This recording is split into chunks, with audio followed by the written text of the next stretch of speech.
Et salut à tous, c'est Camille pour le pro de la Réno. Bah écoutez, j'espère que vous allez bien. Donc dans les précédents épisodes, t'as vu, on s'est fait les panneaux muraux. Et aujourd'hui, dans cette vidéo, on va équiper les deux salles de bain, poser les lavabos, les robinetteries. Bon, je te fais faire un petit tour, mais avant ça, on va s'attaquer par un petit générique.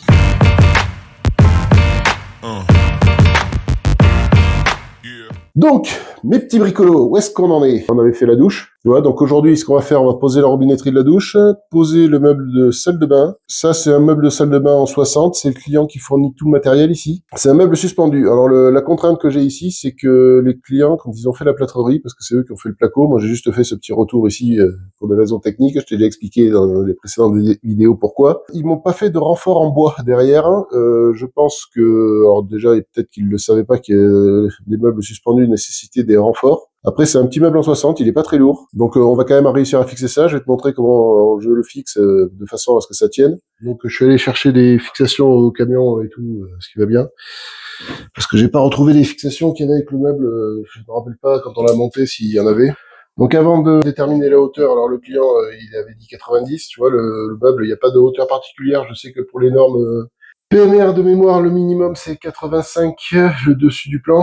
Là, tu peux le mettre entre 80, 85, 90. Après, la hauteur, tu l'adaptes en fonction de toi, c'est en fonction de ton confort, tu vois. Donc là, avec le client, on a déterminé 90. Alors, mon meuble plus ma vasque, ça fait déjà 63. Ma vasque, elle fait 7 de haut. Je sais que le haut de mon plan doit être à 90, donc je vais prendre la cote depuis là jusqu'à l'axe de mes trous de fixation. Donc 19,5. Voilà, donc je sais que je vais tracer après à 90, et je sais qu'en dessous de 10, je redescends de 19,5, j'ai l'axe de mes fixations. Donc je peux sortir mon plan vasque maintenant. Je mesure l'intérieur du meuble pour avoir l'espacement entre mes deux fixations. Donc j'ai 55. Et là j'ai toutes les cotes nécessaires maintenant pour pouvoir venir faire mon support. L'encombrement de 84, donc la moitié c'est facile. Ça fait 42. La hauteur de mon meuble, on a dit 90. Et là on redescend de 19,5. Donc je démarre de 10 pour être plus précis parce que le bout du mètre est un peu flottant. Voilà, ça c'est l'axe de mes fixations.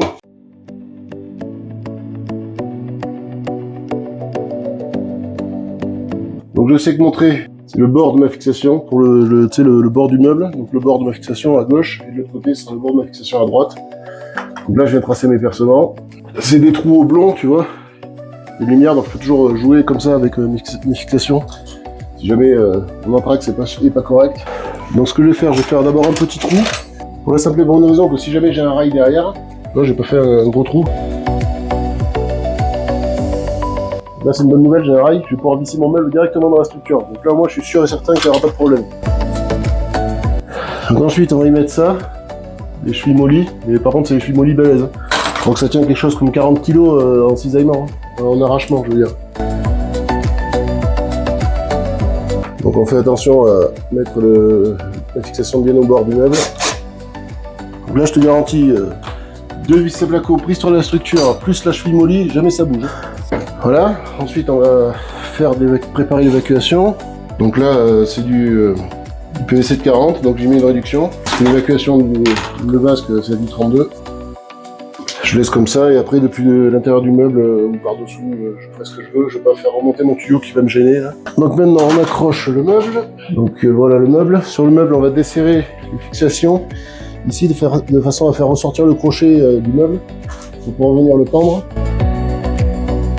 Je vais dépasser le bord du crochet du meuble, et après quand je vais venir serrer, ça va venir approcher le meuble. Tu vois, ça c'est la patte de fixation que j'ai mis sur le mur. Donc ça va venir prendre le crochet ici, et après je vais venir rapprocher, je vais venir serrer ça, ça va se rentrer dans le meuble, et comme ça va venir serrer le meuble contre le mur. Donc j'attrape mon meuble, tu vois, je fais prendre les crochets sur les fixations, et voilà, mon meuble est tendu. Tu vois, et maintenant j'ai plus qu'à venir serrer ma vis ici, et ça va venir me rapprocher.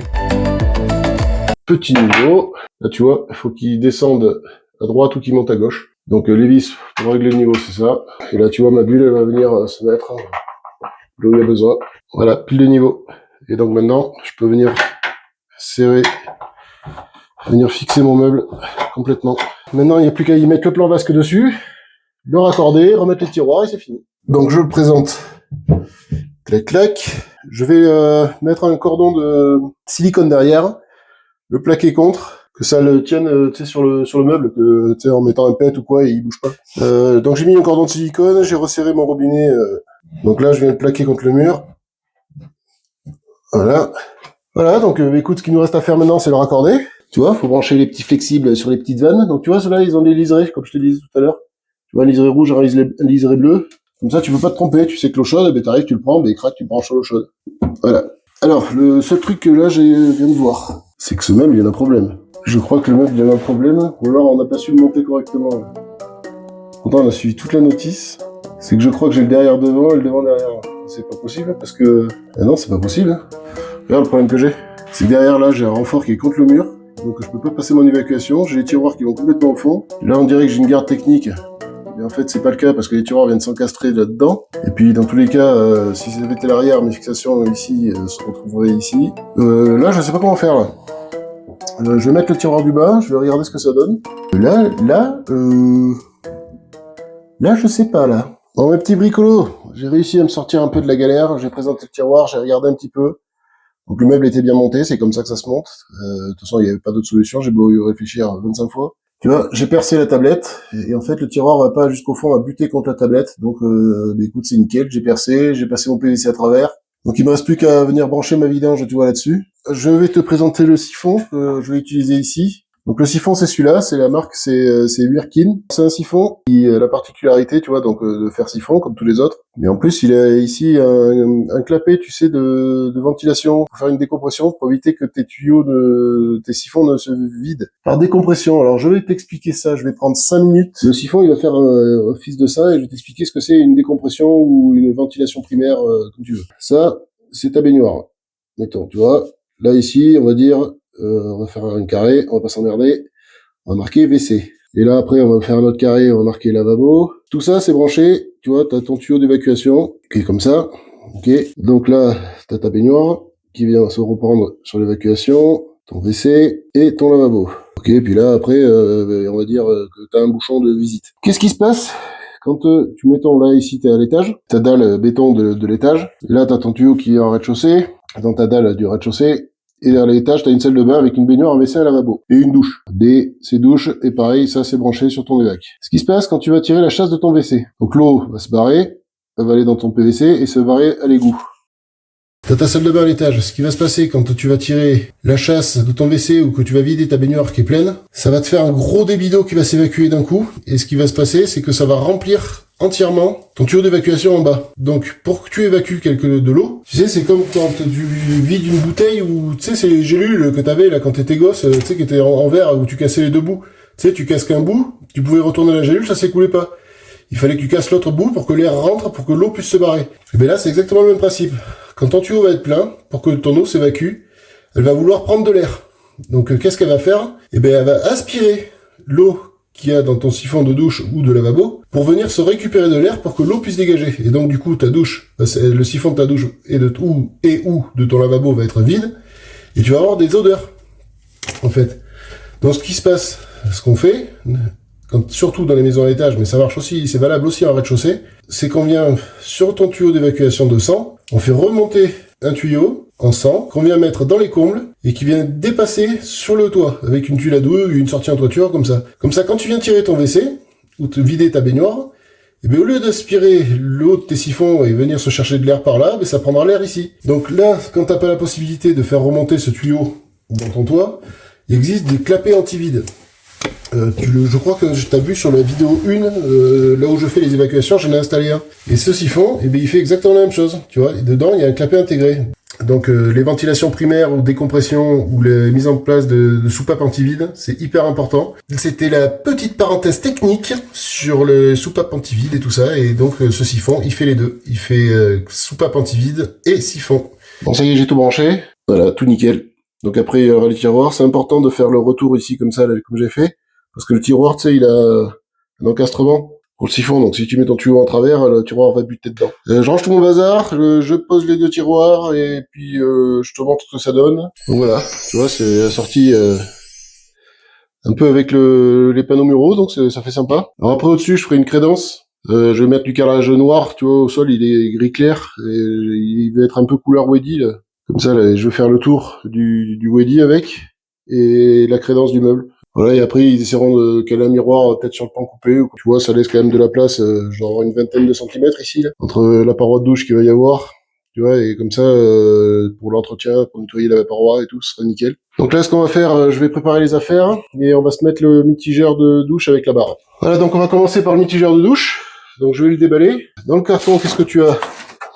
Tu as ce petit carton, c'est les excentriques et les rosaces de finition. Voilà, donc les excentriques, c'est un raccord que tu vas mettre dedans, tu vois, c'est un raccord réduit. Tu as un demi, donc 15-21 et 3/4 ou 20-27 de l'autre côté, et ça te permet de régler l'anthrax si jamais tu n'utilises pas les platines de fixation de scellement. Donc ça, je vais faire une étanchéité à la filasse pour faire ça. Et ensuite, tu as le mitigeur thermostatique. Tu vois, le gros est, donc là, tu as 3-4 kilos dans les mains, là, c'est de la qualité, là. Donc les températures sont pré-réglées dedans, donc tu règles, en fait, t'as pas besoin de chercher, tu sais, avec ton eau chaude, eau froide, comme un mitigeur mécanique, ou un mélangeur, tu sais, pour avoir la bonne température. Là, tu vois, c'est réglé dedans, quand tu règles le petit picot, le petit point que t'as dessus sur 38, et ben t'as de l'eau à 38. Et dedans, c'est pareil, t'as un cran de sécurité, tu sais, que si t'as des enfants ou quoi, qu'ils puissent pas aller au-delà des 38 degrés pour éviter de se brûler, après tu peux le dépasser, mais il faut appuyer là-dessus et tourner davantage. Donc c'est une sécurité aussi. Donc on va mettre ça en place. Donc l'eau est coupée, je vais sortir mes bouchons, faire l'étanchéité sur mes excentriques. Voilà, les excentriques sont déjà pré-rayés, mais je trouve que c'est quand même lisse encore, donc je préfère les re-rayer moi.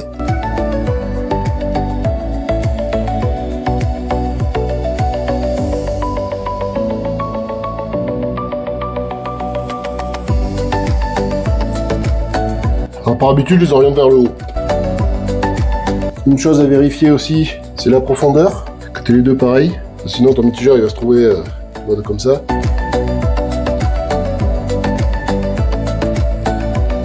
Voilà, là je suis pile de niveau. Alors maintenant je contrôle que j'ai bien mes 15 cm, pile poil, pile poil, pile poil. Donc on vire les petits bouchons. Dedans il y a les joints demi, déjà. Et tu vois, ils vissent facilement, donc c'est vraiment impeccable.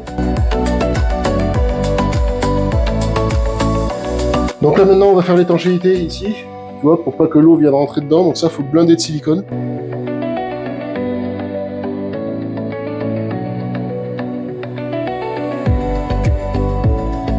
Ensuite on vient mettre le mitigeur, donc moi les joints je pense que je vais les virer, c'est les mêmes que j'ai, mais ils sont différents parce que ceux-là à chaque fois que je les mets, je les emmerde, ça fuit. Tu vois, ils sont de la même couleur, ils ont l'air tout pareil, tu vois, mais j'ai déjà essayé plusieurs fois, à chaque fois ça fuit, j'ai une goutte, je fais chier. Voilà, tu vas mettre un pet de clé. Attention à pas rayer les écrous. Ne fais pas ça avec les pinces multiprises. On voit comme c'est beau, ça brille, c'est magnifique. Voilà, donc le mitigeur est installé. Donc maintenant, il ne reste plus qu'à installer la barre de douche. Donc dans la barre, ils fournissent des chevilles déjà. Mais alors les chevilles, bonjour la qualité. Donc je vais garder les vis quand même. Parce que des fois, c'est des vis un peu spécifiques. Donc tu as la barre. Les supports de fixation. Donc il y en a un ici qui vient en partie basse. Et l'autre, tu peux le mettre où tu veux sur la barre. Donc après les hauteurs de barre de douche, il n'y a pas de hauteur de réglementation particulière, je pense. Je dirais que faut que tu puisses te laver la tête. Donc tu vois la deuxième, elle vient coulisser dessus. Donc avant, il faut penser à mettre ça, le support de douchette. Alors faut faire gaffe parce que des fois il y en a qui ont un sens. Tu sais, pour venir crocher la douchette, tu peux pas faire un 3/6 avec. Alors je crois qu'ils ont modifié maintenant parce que avant c'était un peu la merde. Donc ça, ben après tu le mets là où t'as envie. Hein. Ton support un peu où t'as envie, quoi. Tu vois là, en termes de hauteur. Oui, il est coulissant, donc je sais pas, je vais le mettre par là, moi je pense que c'est pas mal. Donc le support du bas, je vais tracer mon axe grossièrement. Pareil pour celui d'en haut. Celui d'en haut, vu qu'il est réglable, c'est encore plus grossier. Après, il faut quand même le mettre à l'axe de la robinetterie. Donc mon bac fait 90, donc bizarrement ma robinetterie est à 45 à l'axe. Hein. Je vais pas mettre le niveau, je vais pas me prendre par rapport au mur, rien du tout. Je vais me baser par rapport aux lignes qui sont ici. Je vais te dire pourquoi. Parce qu'il suffit que les murs n'étant pas forcément droits, que le panneau soit pas forcément pile droit. Si je mets la barre droite et que le panneau ne l'est pas, tu vas avoir l'impression que c'est de travers. Alors moi j'utilise ça comme fixation, ça va pas mal, c'est les Duo Power là, de chez Fisher. Là on est dans le placo, tu me diras j'aurais pu mettre une cheville molly, mais bon là c'est une barre de douche, ça pèse 20 grammes, il n'y a pas d'effort d'arrachement, de cisaillement, de rien du tout. Je pourrais même y envoyer directement les vis si j'ai envie, bon peut-être pas les vis à placo directement dans le placo, tu vois, mais au moins ils mettent une cheville à expansion. Ça vient se faire un petit saucisson dedans. Là. Elle s'écarte bien, donc quand même mettre une cheville. Et je veux dire, pas besoin d'y faire des montagnes, quoi.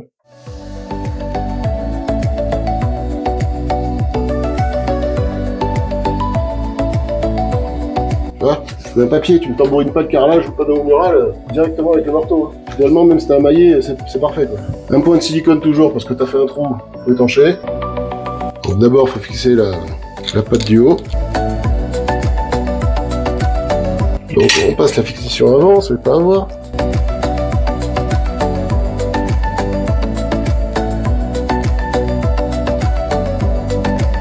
Voilà. Une belle barre de douche. Donc maintenant flexible douchette. Donc, tu vois, il y a un gros et un petit écrou. Le petit écrou vient toujours côté robinet. On sort le bouchon. Et le gros côté douchette. Voilà la douchette. Donc tu vois, il peut y avoir pluie ou en jet. Ça c'est pareil, ça se serre à la main, tranquille. Et voilà. Bon, quand c'est neuf, les flexibles, ça fait toujours dégueu quand c'est neuf. Après, avec le temps, ils se mettent en forme. Voilà. Puis là, tu vois, je peux mettre la douchette plus haut, là, et je peux me laver les cheveux tranquille. Donc voilà, j'ai installé la barre de douche. Tu vois, tout nickel, avec la douchette. Le mitigeur thermostatique. Voilà, puis le meuble de salle de bain. Voilà, t'as tout vu. En attendant, moi, je te dis à une prochaine. J'espère que la vidéo vous aura plu. Donc, n'hésitez pas, comme d'habitude, à liker, partager, vous abonner. Posez des questions en commentaire et tout ça, et tout ça. Et moi, je vous dis à une prochaine vidéo. Allez, à plus, portez-vous bien.